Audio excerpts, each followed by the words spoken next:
the Artist Interrogations Podcast.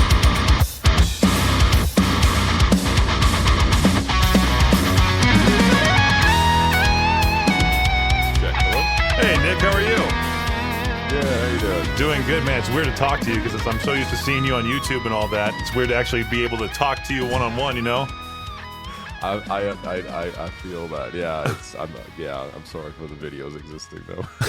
Why is that? I love your videos. Oh, thank you. Yeah, no, I love watching them. I discover new bands that way too because I know you're heavily into all those other types of subgenres of metal, and you know. Yes. Usually, I like to get called out for it not being true cavalt enough because the bands I listen to usually have more than 100 monthly listeners, so it's always fun watching some of those comments. Oh, I bet. Yeah, I'm sure there's a lot of gatekeepers hating on you for that. That was one of my questions today, too, was to ask, like, how do you deal with all the hate comments and that sort of thing? Usually just laugh. I figured. Yeah, right? You already have the 600,000 subscribers and all that, so you must be doing something right, you know? Yeah, but thanks for having me, man. I'm excited to chat. Oh, of course, yeah. Thank you for joining. I mean, it's crazy that, like, I know I started watching you last year, and then I started watching your videos of with famous musicians and all that, and I get so nervous doing these types of things. I'm like, how do you have one of these like famous metal musicians sit down with you and watch TikTok videos and actually vibe with them? You know? Ooh, that's something you have to get used to it. Like, it's not like, oh, now I just have every big musician on my show every week or anything. It's just like it's something being in this field, people tend to put other people on these bigger pedestals, and that's That's natural. That's just what happens. I mean, you go to shows, you see your favorite band member, and you're like, "Oh my god!" And you like flip out, and you're really awkward, and and you try to just kind of even just say like hi, basically. So yeah, like that's something I had to just be like, all right, look, like this person's coming on my show. All right, like I'm gonna interact. Like I want them to be comfortable. That's always my mindset. Is number one, let's make them comfortable. Let's make them have a good time, because I feel like that's even sometimes like a rare thing when it comes to even just like whatever a podcast or like that type of like live streaming medium. So with that in my mind, I'm like, okay, Nick, shut up, chill, focus, and just make sure the guest has a good time. So just have fun, be chill. And it seems usually it's so funny. I always ask guests to come like 10 minutes before for sound check, and it's for sound check, but also to like break the ice. Because like always that first 10 minutes, no matter who it is, it's always kind of weird and awkward. You don't really know how to like vibe each other. And then after 10 minutes, like they're comfy and they're chill. I'm like, okay, well, this is easy. I'm just talking to a person who I'm a fan of, but like, likes this stuff. They're just a person that does this like anyone else, Yeah, no, exactly. When you think about it, it's kind of crazy that like pretty much all metal musicians are just in fact nerds that can scream really aggressively. People are really introverted too. Like I'm an introvert too, so that's why it's like it's very rare I'll have like a very like extroverted, like very loud and like talky and like very, you know what I mean. Usually everyone's like pretty chill and reserved, and then when they're starting to feel comfortable, then they'll talk more and have a good time. And again, just like you're hanging out with them like after the show, like shooting the like that's kind of the mentality I always want to put it in. And that's also why when I like do it, I don't sometimes call it even like an interview. I'm just like, hey, come hang out, listen to music. Because then even that like kind of sometimes puts them in that mindset at ease where they're not like, oh, like when are they going to put the gotcha questions? They're less on guard, and then it's just easier to talk with them usually. Absolutely. I know when I actually got the chance to talk to Chris Motionless for the first time 2 weeks ago, and It's so weird to hear him speak and just be like so soft spoken and that sort of thing. Yes. And then you see him on stage and you're like, what is going on? But you also had Will Ramos not only on your video but also in a track with you. What was that like? Oh, it's great. Will is like he is such a sweetheart of a dude. Like he is so nice. I mean, having him on the stream was great because I was just a fan of what he was doing, and then from there, just getting to talk with him a little bit more. And I think it literally just started with him making a tweet or an Instagram post of like, "Yo, like looking for group for like being an instrumentalist to do some covers with," and I'm like I so fast. I was just like me. I mean, that's what I do. That's the thing I've done before. People don't even know I play guitar sometimes, which is funny. But yeah, like that's all I did forever. So I was like, me, like, let's go. And he was like, oh, okay. And I showed him what I can kind of do. And he was like, oh, sick. So yeah, just getting on that level and starting with a cover and then also continuing to do more now. We're just finishing up the next one. Has been really cool. Just getting to know him, shoot the shit, talk with him. Like he's he is one of those dudes that are just really chill and down to earth, and like he knows he's definitely aware he knows he's good at what he does, but he has zero ego. And I'm like, really, dude? Like, you're really good. Like, you have no ego. And it's just like, yeah, like he has no ego. He's really chill. He's just like this wholesome dude that like is a crazy metal fan. That's basically what I got from him. He seems like the type of dude that like he'd be the last person you'd want upset, because that would be like the worst thing possible. It would be like hurting like a small little cute animal. Yeah, Absolutely. It's like, yeah. When did you start learning to play guitar though? Because I've noticed like you've done your riffs and you've done amazing songs so far. I love the industry song. Of course, we can't play that because all the cuss words. Yes, there's a lot of cuss words. Thanks. Yeah, I started playing guitar when I was like 9, so it's been, oh my god, almost 17 years. Damn. Yeah, it's been a minute with guitar and songwriting. A few years after, and then everything else just came necessity out of YouTube, like learning how to, I know how to, I had an electronic kit for a while, so I do know how to play drums, like got an electronic kit, and also I know how to program drums pretty decently, bass. Like I said, you just learn as you are like, well, I need new content and I need to do new things. And vocals right now was kind of the last thing I learned out of all of that to kind of complete the picture of instrumentalist, plus I can do stupid animal noises. I was going to say, how did you develop that scream? Was it a lot of like shower sessions? You're like, okay, here we go, and just start screaming like that? Or what got you into that? Because I know some of my friends are trying to learn themselves, and I'm afraid they'll hurt their vocal cords and all that. And yeah, it was a lot of just trial and error. And once I understood the psychology a bit behind it, of like, okay, your voice can do this. You just have to understand how to activate the right areas. Like you have to activate the right muscles of what to do. And you have to understand what you're controlling and how to control it and how to control airflow. That's the same thing with anything I do. Once I start learning, I'm like, what's happening? And then once I kind of compartmentalize things and start to understand what is actually creating this thing, then it's just the grind. For me, that pure like practice part has never been an issue. Like even when it came to guitar, it was like, oh, I want to learn sweep picking. Well, it's always like understanding the technique that like is like deadly for me. But then as soon as I understand the technique, it's like, oh, I just need to do it faster now, or I need to do it better. Okay, that's just reps. I've never had problems with reps. So that for me was not a problem. With vocals, where I feel like it's the opposite for a lot of people learning things. It's always, techniques like, oh, there's like, okay. And then they just don't want to put in the reps to like get to where they want to go. But yeah, it's just controlling airflow. It's understanding what you're doing when you're constricting things and holding things, and what's actually going on in your throat. That will be the best way to understand if something is safe. And also just it should feel okay. Like it should feel like you're working out. It shouldn't feel like you're getting stabbed. Right. Yeah. No, I was watching your review videos, and I kind of see like how you dissect the song really, and you can listen to it as a musician. Is that sort of like a skill to have, or a curse as well, because you don't like a certain part of the song? For me, like when I listen to a new metal track, I'm like, I like the sound of this. It sounds great. But you actually listen to like the riff and the drum beat and the way the lead singer does his thing and all that. I can't even come up with the proper verbiage for it, but Yeah. I think it used to, and then I just started.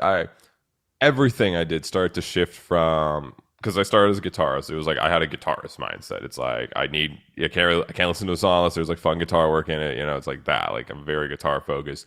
And then I was more musician focused in general, just like caring about the instruments and some of the technical ability.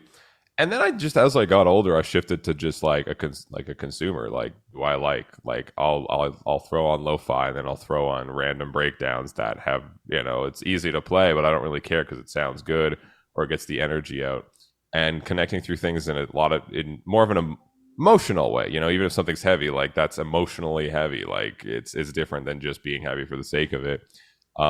So ever since I started kind of doing that more, I do just listen to things like on a very basic ground level. And then when I'm like, all right, let's analyze, that's when I'm able to then go back and be like, okay, let's pick this apart now, which is like, it's almost like a change of mindset in the moment, where it's like, all right, listening as a consumer, all right, now reevaluating as a musician and being able to actually understand those things. Because I've been doing this stuff for a while. Right. Yeah. No, that's crazy because I watch your videos, like your review videos, of course. And one of the more recent ones was Parkway Drive's Glitch. And I was reading the comment section and it was like, Nick, you can be negative sometimes if you want to be. But when I'm thinking about in your case, because obviously, like, even with me, like, I don't want to be too negative because the next thing to know, I'm interviewing like one of the guys from Parkway Drive and I just completely bashed their song. Do you have that in mind as well when it comes to your review videos? No. So this is my mindset. I know a lot of people think I'm just like always positive, but like I've tried this sucks because this sucks route. I've done that like in the past. I'm like, this didn't add anything. The band the band doesn't even know what to take from that. They're just like, okay, this person doesn't like it. Like, who cares, right? It doesn't actually add anything constructive. So once I realized that, basically now I am decent amount negative with some things. I'm just constructive with how I present the negativity. I'm like, same thing with Parkway. That's a great example. It's like, as soon as I'm like, okay, I'm listening to this. Okay, they're not doing metalcore anymore. Okay, I'm out of that mindset. I'm not listening to this as a metalcore fan right now. I'm listening to what are they trying to go for? And that's more so when I'm judging, when I'm doing a reaction. It's like, what are they going for? Are they going for like a radio song, like with replay value? Okay, I'm going to judge it as, is this a good radio song with replay value? I'm not going to try to be like, is this a game-changing song? And that's what I say very frequently. Like, even with that song, I was like, this is good. This is for festivals in Europe. Like, that's what this song was made for. This will go harder than any other song they have live in a festival in Europe. Like, once I kind of see that vision, I get it. I'm like, okay, this is objective. This is really good for what they're going for, right? Now, is it game-changing? But no, it's just a solid festival core song. And that's kind of the way I analyze things and critique it in that sense. That's me being like, yeah, they're going for what they do. It's not something I'm going to have like always on repeat. It's a chill song. It's like it's an easy replay song, but it's not something I'll be listening to probably like 2 years from now. Yeah. Right. That's how I usually present it. So that's just kind of how it goes for me. And I know some people are like, Nick, you need to be more mean. And I'm like, that the bands won't. Why would I do that? Because then the band just says, what the fuck, like, what is this, right? No, I get it, man. It's funny when I was listening to the new Electric Callboy song and the whole thing, I was like, this is kind of a unique twist they're doing because I know they're just like more like a comedic band sort of thing. Like they just kind of do what they want to do. But I was laughing at your reviews on that. And plus, even the Spotify videos make me laugh just because you're just completely ranting about the playlists and saying how they're combining these two, deleting this other playlist. And yeah, Spotify, like I know I can't mention that because I'm in radio and it's like the S word, Spotify's our big enemy here. But people do use it nowadays just because they like the convenience. But at the same time, they kind of just downgrade the metal genre to the lowest point because you have to scroll a little bit, like what you've pointed out before, to get to metal. Yeah, they don't.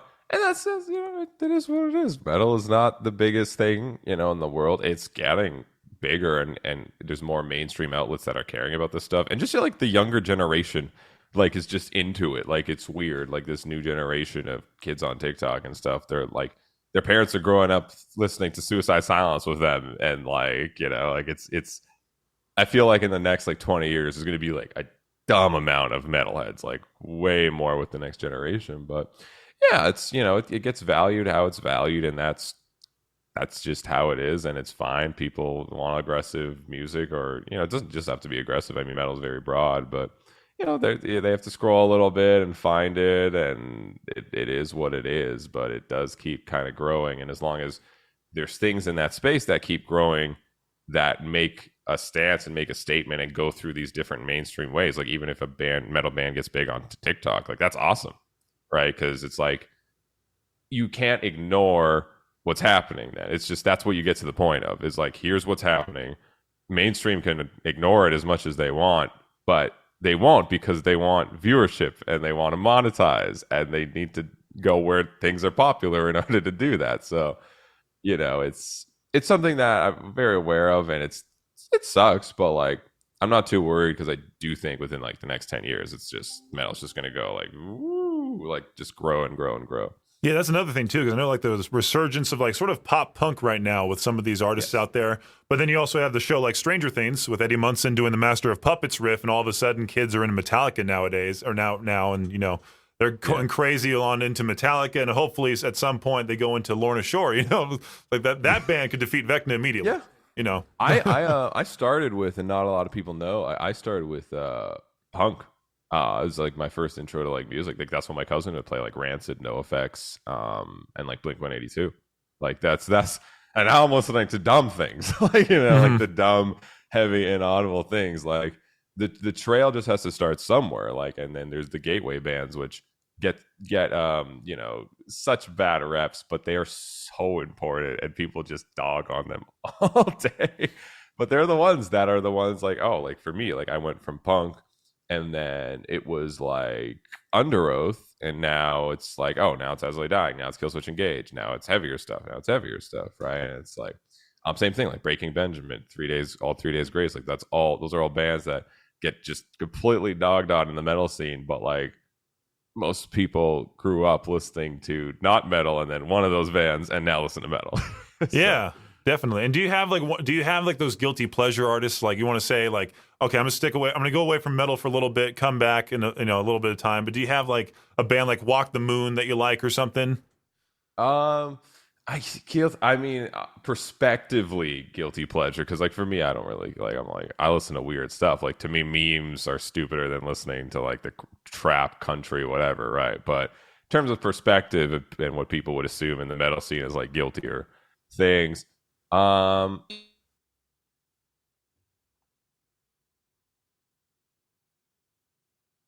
Nick, the audio just cut out for some reason. Hold on. I lost about like what most of you just said. Oh no. There we go. Now you're back. Check. Can you hear me? Yeah, I can hear you now. Sorry, for some reason you were going and then it just like did a sound and stopped. Oh. Yeah. Anyways, yeah, it's like lo-fi stuff is awesome. Like the math rock scene stuff, which again, like it's not really frowned upon in the metal scene. It's just like not metal, right?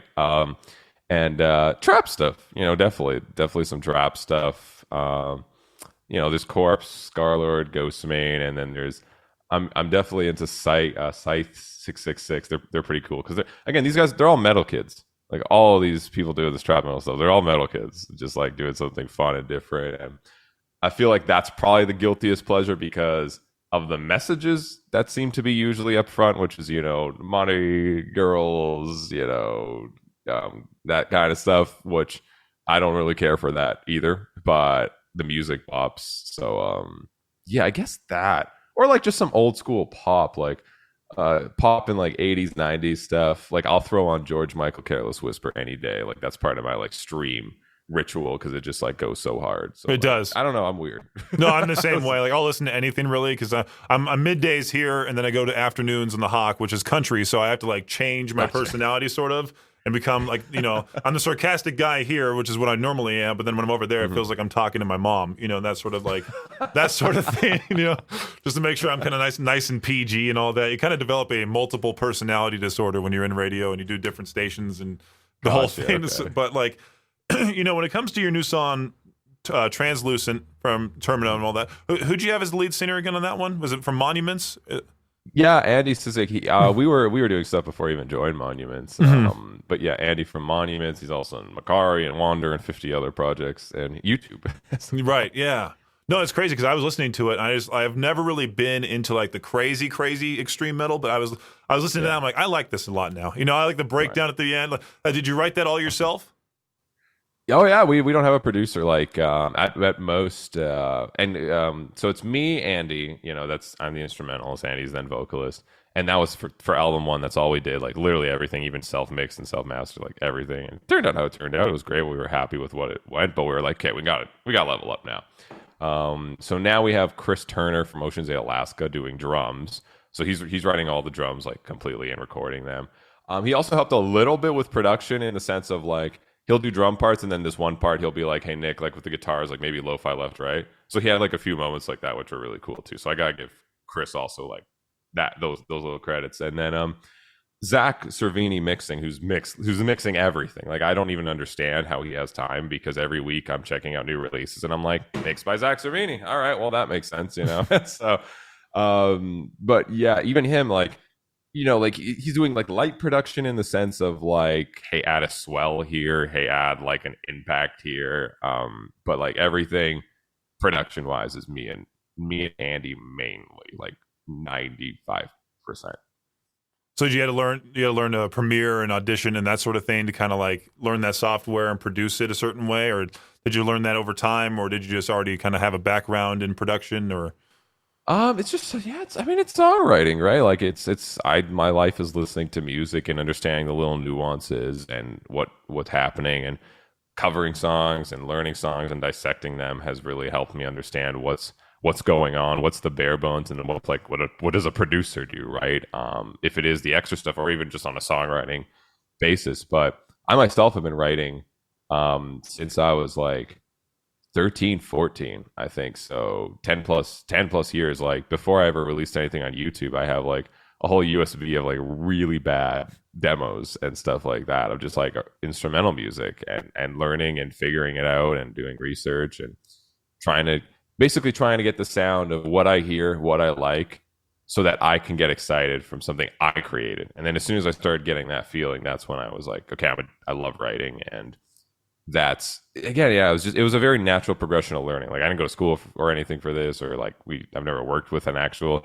I actually now work with a producer, which is dead weight on the Nik Noc stuff. He's incredible. But other than that, I've never worked with a producer in my whole life. Like it's just been me and then a vocalist usually. So have you gone to school like since because I think we're the same age. We're both 25. Is that correct? Oh, yeah. So I think like have you gone to school for something different and just like stuck with YouTube along with it, or how did you develop this channel over time? Yeah, so I was supposed to be an accountant, which not people don't really expect that, but that was what I was going for. YouTube was just a side thing, like for fun. Like I didn't make money for the first 3 years doing YouTube. I just did it for fun when I was in high school, and then I went to university to get an accounting degree, and I just went through it halfway. I didn't like it. I just knew it, but like I was just finishing it because like, well, I gotta do something. Like YouTube wasn't like a job really thing, It wasn't like, hey, go be a YouTuber, go be a streamer. Like it's like, no, you have to get super lucky and do all this stuff. It wasn't like, a viable path. But I got to a point in university where I was like drawing polymeters on my sheet, and I literally one day I got sent to the counselor's office because they were like, hey dude, so like you're doing okay in like all the commerce side, but like your specialization accounting, like you're almost failing all your accounting courses. Like, why are you here? And like I got kicked out of my accounting program because I was doing really poorly in the accounting portion, which was really funny. And I just know as soon as they told me that, and all I could think about was going home and covering a song, that's all I cared about, was like, yeah, I probably need to like this is probably not for me. And then I just grinded YouTube still and finished my degree. And then when I finished, I basically was like, okay, I have my piece of paper. Like, I want to do YouTube. Like, let's try this for real. Like, this is the only time in my life I'll have a chance. And I just went all in, and I never looked back, really. And did your parents were your parents like okay with that? Sticking to the YouTube Once I channel? had the paper, they were like, okay, go do it. It's like, just don't be homeless. I'm like, absolutely. Okay. Yeah, I know. I've heard Mr. Beast's story about his mom ragging on him for doing YouTube, and now he's like the most subscribed to guy. So it's crazy how like YouTube can work out for people, and at the same time, like people don't start with it; they just kind of like get it over a certain amount of time, which is cool. But it was even weirder because I was talking to my boss Victor, and he was saying how like for some reason radio DJs hate talking to people who do YouTube for some reason, and I'm like, well, why is that the case? Sometimes, yeah. YouTubers can suck. That's fair. Right? Yeah. No, it's funny. Just the radio DJs, the way that like things work. It's like you got to adapt to the modern times. Like we're a station here that plays like, Baba Yaga, Slaughter to Prevail at 7 a.m. and kind of like. Yeah, we play a whole bunch way to of wake up. Right? Yeah, no, like our boss Victor has the metal morning wake up call. He plays like Drone Corpse Aviator and plays those types of songs at 6 a.m. and wakes everybody up. That's why I think like rock radio as a whole is not doing so well, because we were listening to a station in Utah when we were down there for a concert, and they took out the little scream from "I Will Not Bow" from Breaking Benjamin, and it just went straight back to the the drum beat. And I was like, this is the reason why rock radio is kind of like becoming this joke. But it's so funny to be able to play like your song on here, because I have this little thing called Peach's Pit. My last name's Peach, and I go by Peaches on K-Bear, and I just called Peach's Pit. I open with the mosh pit and all that, and yeah, it's just kind of fun to do this sort of thing. But thank you again for joining me today and all that, and sitting down with me and talking with me about your new music and YouTube career and all that. And I hope what would you say would be your next dream guest to have on the show?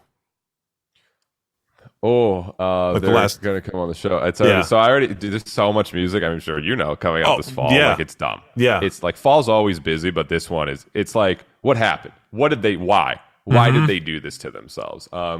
So we got some. We got like some pickings, and we got some big ones coming. Like basically. July has been rough just because like July, June is just like everyone just is at festivals and for some reason they don't want to release music. I was like, okay. August, September, and October, every Friday is just a huge guest. And I'm like, I'm laughing because it's just dumb. Because it's just, and on those days too, I have sometimes double bookings because there's too many albums. On the August 26th, I have 2 guests. Which I don't know if I can announce yet, but I have 2 guests for the bands releasing the albums that day. And it's just like there's nothing else I could do. I had to double book, like put 2 at once. So like they're gonna be on the show. Oh, perfect! I cannot wait for that, man. Because I'm excited to see. Because I was thinking about it. I was like, who could Nick have that's like crazy? Like I was thinking like Matt Hafey from Trivium, and I was thinking like Howard Jones too. Like those guys would be cool to actually like hear you speak to them. Oh, you have them? Because I haven't seen those past I've had videos Matt yet. a few times, and I had Howard Jones when Jared for the Scion. Actually, Yeah, Jared, Scion. Yeah, I feel like that was a big thing with Jared Dines and that whole thing. And I played one of their songs from that album because I just love that whole collaboration. Yes. But even like Matt Hafey, I feel like he'd be like one of the nicest dudes to do pretty much anything on YouTube. He's the best. Like literally, he's the best. We've done a YouTube video together, which was 2000s metalcore, which was fun.